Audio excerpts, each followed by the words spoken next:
I don't see myself any different from any other human being. I'm doing something about it. People around me who love me are supporting me. This is not a personality flaw. It's just another condition in the body.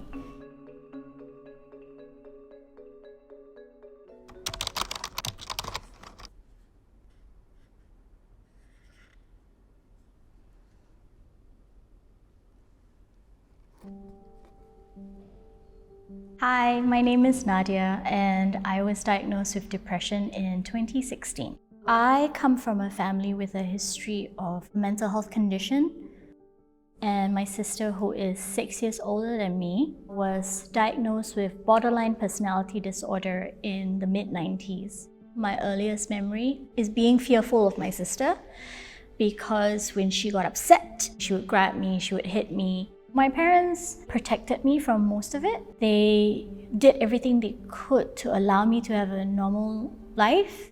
When I was 21, my father passed away. That was pretty traumatic for everybody in the family.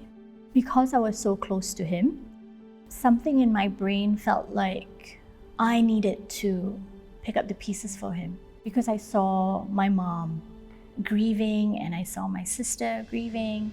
My immediate reaction was to go and take care of mom and sis. But I always felt guilty because I felt like no matter what I did, my mom and my sister were never really happy. After going to therapy, I realized what I was dealing with, which led to my depression, was survivor's guilt. I get to travel the world and I get to go to all these nice events because it was part of my job. But I feel guilty because then I go home and my sister doesn't have friends and my mom doesn't really socialize, and then you start to see the burnout. I knew that I was in trouble when I started to notice mornings where I wake up and I would be crying. There would be tears in my eyes, thinking I don't want to be alive.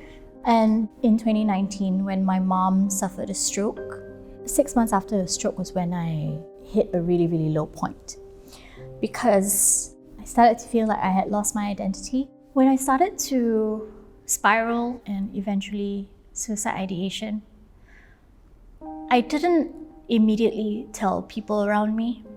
Part of the reason is because I grew up in a household where I saw what was happening to my sister, and I saw how my parents struggled with trying to figure out treatment for her. And before that, I remember so many people, not just relatives, would say things to my parents. Why don't you just talk to her? Or, it's just a matter of discipline. Did you do something? Did you offend anyone? Do you have any enemies? I think somebody put a curse on her. All the awful stigma that they had to endure, being accused of bad parenting or having no discipline. But that was one of the catalysts for when I realized that I needed help, to go get help. Because I remember very clearly what happens to somebody who just loses control and does not get professional help. And I was very, very scared of losing myself. But yeah, that's how I finally went and got help.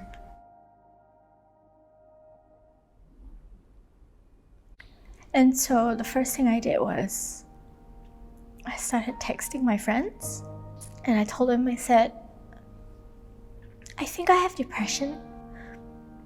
I need you to please help me check in with me, like maybe every day. If I can just get you to text me or plan for me to go have coffee or something, just make me get out of the house and go do something social. And then one of those people that I told was my best friend. She was very supportive, she was very kind. She reassured me. She said, yoga, we'll plan going for walks, we'll plan more outings with all your different friends. And we kind of went from there. But eventually when I got my proper diagnosis that I was indeed suffering from depression, the very first feeling was shock and panic, because I thought I had failed. Like, aren't I supposed to always have it together? And then the emotion slowly shifted to relief. When I sat with it for a while and I thought to myself, now you know what's wrong and now there's a plan. That was when I was like, okay, well, this is good. This is actually not so bad. So right now I'm a primary caregiver. A couple of times a week, my mom will go and attend physiotherapy at a senior care center. And so while she is there, I get some time for myself. I love going for walks. We have our own little groups, a bunch of us that will, okay, so where shall we go for a walk? Shall we do the Botanic Gardens? Shall we do the Southern Ridges? My fiance comes on walks with me as well. It's really funny because that in itself is sort of like a therapy session. Suddenly you reach this point of like, I want to talk about this. I'm really worried about blah, blah, blah. And it's great. I'm so happy when I found out a couple of years ago about Beyond the Label campaign. Like that to me was like finding a unicorn. I kept thinking like, there needs to be more conversation around this. Normalize it, normalize getting help. And campaigns like Beyond the Label do that because we're having conversations with real people talking about how they cope with their mental health conditions on a day-to-day basis and still lead normal lives. I don't see myself any different from any other human being. I'm doing something about it, and the people around me who love me are supporting me. I think the most important thing is that a lot of people think that they're isolated, and a lot of people think that they're alone because that's what stigma does. And it breaks my heart when I think about how many people there are out there who are afraid to come forward, or afraid to acknowledge the problems they're having, or afraid to even entertain the idea of having a mental health condition, when the reality is help is available. One of the more helpful and impactful things that I did was being a part of a support group. I found CAL, which is Caregivers Alliance Limited, and I was thinking of my sister. So I signed up, and it was such an amazing experience. Of course, at the beginning it was hard, but eventually we went through the learning together. We understood, a lot of it is just stigma.